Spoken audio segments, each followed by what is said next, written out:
What's going on, you gamers? Today I'm going to be going over my impressions of Marvel Midnight Suns after playing it for around 10 hours. So if you want to know if it's any good and why I think it may be something you'll want to watch out for, especially if you're into your turn-based games, then stay tuned. That's coming up next.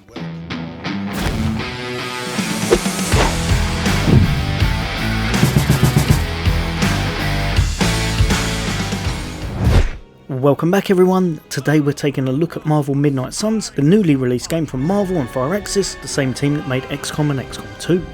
Now to briefly summarise the plot, Hydra has managed to raise Lilith, the mother of demons. This is a bit of a big old problem for the forces of good, as not only is she an absolute powerhouse on her own, she also has the ability to control and enhance other beings, which also includes supervillains, meaning our unlikely band of heroes are in for a tough time. Because of this, they seek out the main character that you'll be playing, known as the Hunter, who is in fact Lilith's child, and has fought against her before. Now let me start off by saying that this is a genre that not everyone will probably enjoy. Turn-based games do in general tend to be a bit of a love or hate thing, and then to add that, you're going to have the inclusion of cards.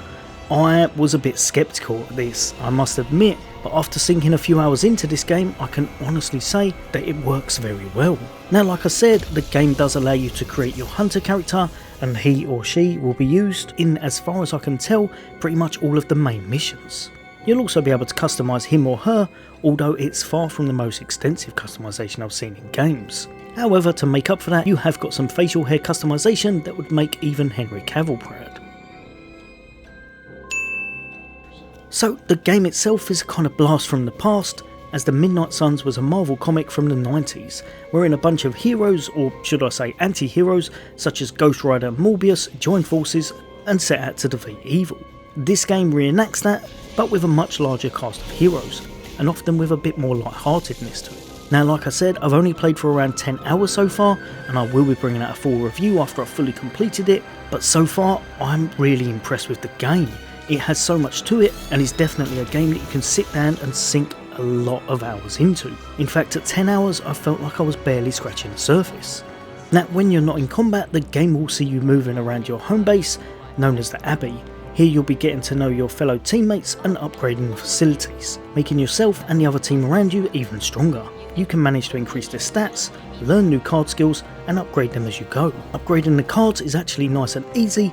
It's done by acquiring multiple copies of the same card and then combining them, which adds a slight variation or perk to the existing cards or makes them stronger in some way. Jumping back over to the heroes, and you've got a nice little selection at the start, ranging from Blade and Ghost Rider all the way to a little bit later on where you pick up your friendly neighbourhood Spider-Man, with even more characters unlocking further down the line as you progress through the campaign. If you jump over to the mirror table, which I keep wanting to say the war table because of playing Marvel's Avengers, here you'll be able to play main missions or side missions in order to pick up more loot and resources, again powering up your team even more.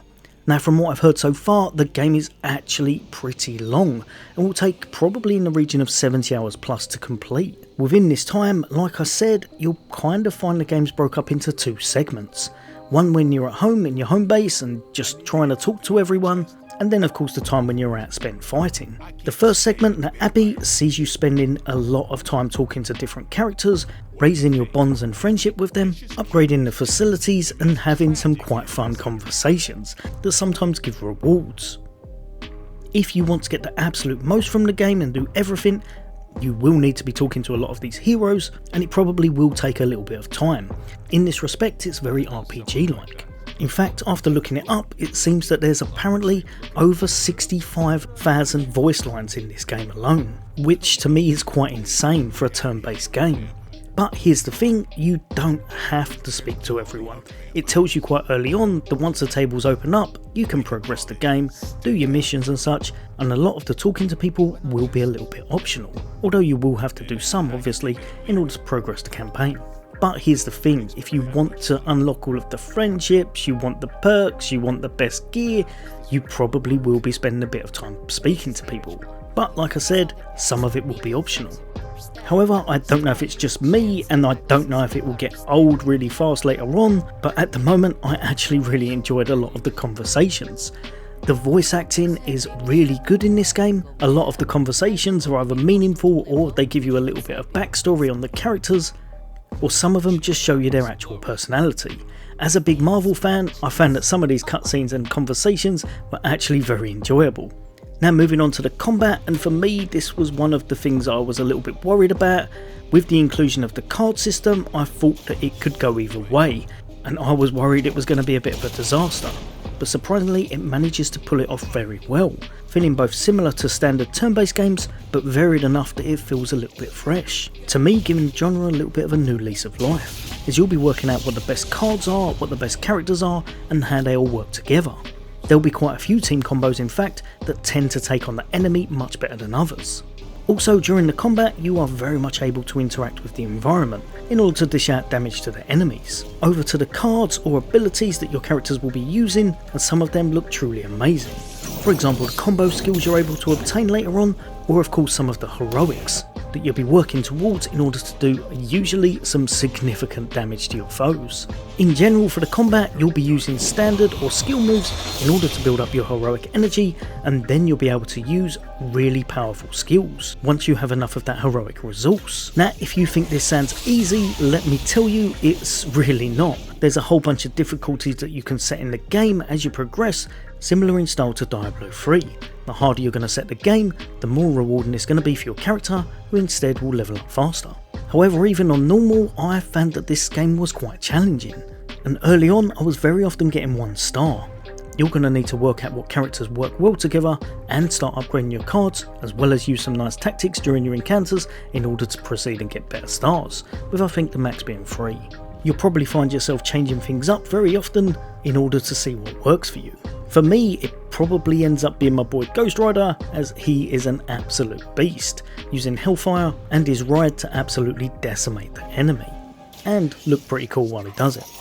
So far personally, the only real thing that I can think that's a slight complaint would be that the map size is a little bit on the small size, and instead of it having everyone on it from the start allowing you to plan it out, usually after you've defeated a set amount of enemies, there's waves of other ones that tend to enter the map, with minions being the lesser enemies and elites being the tougher one that you'll need to take out with some of the big damage dealers on your team.